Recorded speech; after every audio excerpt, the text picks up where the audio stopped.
He'll live in growing freedom all his days and sing with hosts of warriors God's praise.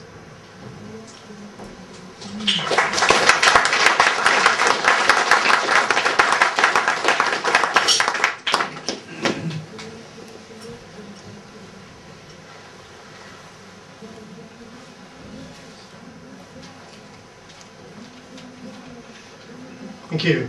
Now, the politicians of the other parties do something like this.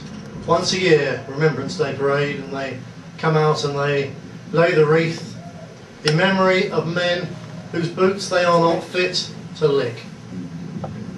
And they come out with these crocodile tears about the sacrifice made by past generations, fighting and dying for our freedom to rule ourselves, when they deliberately have given that freedom away to unelected bureaucrats in the European Union. They shed crocodile tears over those who fought and died to preserve the identity of this country, while they flood and deliberately destroy the indigenous people of this country by bringing in foreigners from every part of the world. Every time they spit on the graves of the heroes of this country, and once a year they have the cheek, the barefaced cheek, to turn up and pretend that they remember and they honour those dead. But we're not like that. We go to those Remembrance Day parades, but we remember the sacrifice made by our forebears every day of the year.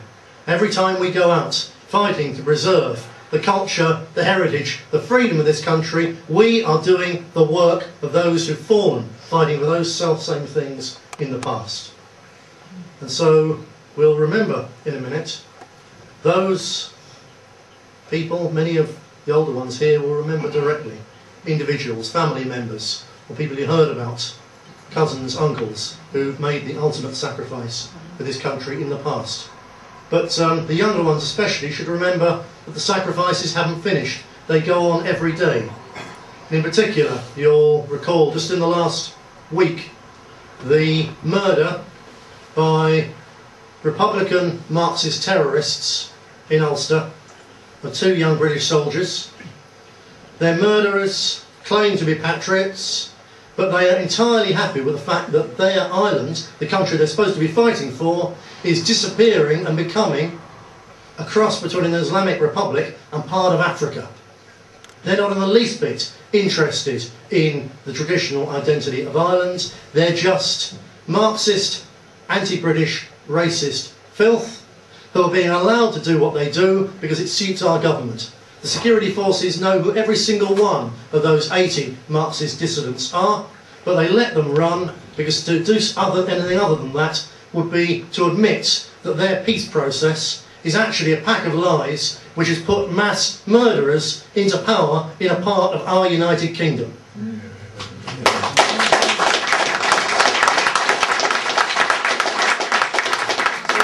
In a moment, remember the latest fallen in that renewal of the conflict there.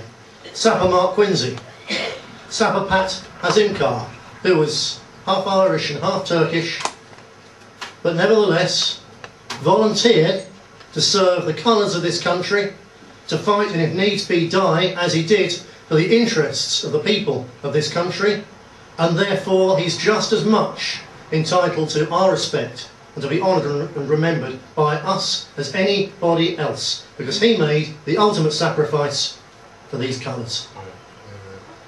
Finally, from that recent trilogy of tragedies, Police Constable Stephen Carroll, shot exactly the same by the same cowardly murderers, and again the politicians will line up and shed crocodile tears for him, while it was they who created the circumstances in which that man was murdered. And last of all, absolutely close to home, some of you will know, some of you won't, the name Tom Gaydon.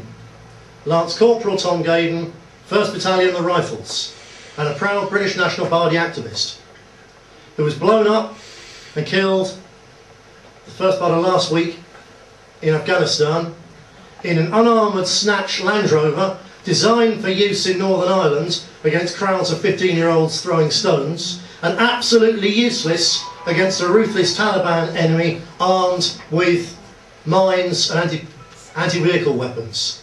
And Tom Gaydon wasn't in the end murdered by the Taliban. He was murdered by Tony Blair and Gordon Brown, and the Tories have allowed them to get away with it, who send our young men and our young women out to a conflict that's got nothing to do with us, with substandard equipment. That is a war crime, and it's a crime one day we will bring you into account for that war crime. Now, Tom Gaydon got involved with the British National Party through an army surplus store in Taunton, where he lived.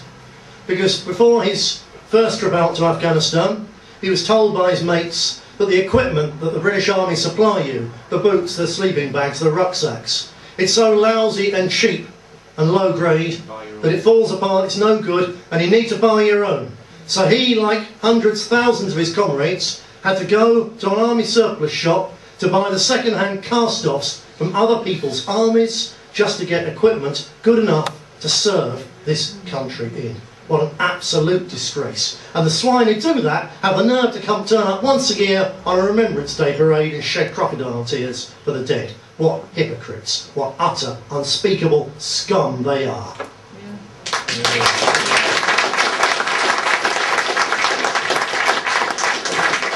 Like you, I know it's very, very cramped, but if you are able to stand, could you please stand and observe in a moment's silence in memory of all the dead, the glorious dead of this country, but in particular our comrade, Lance Corporal Tom Gaydon.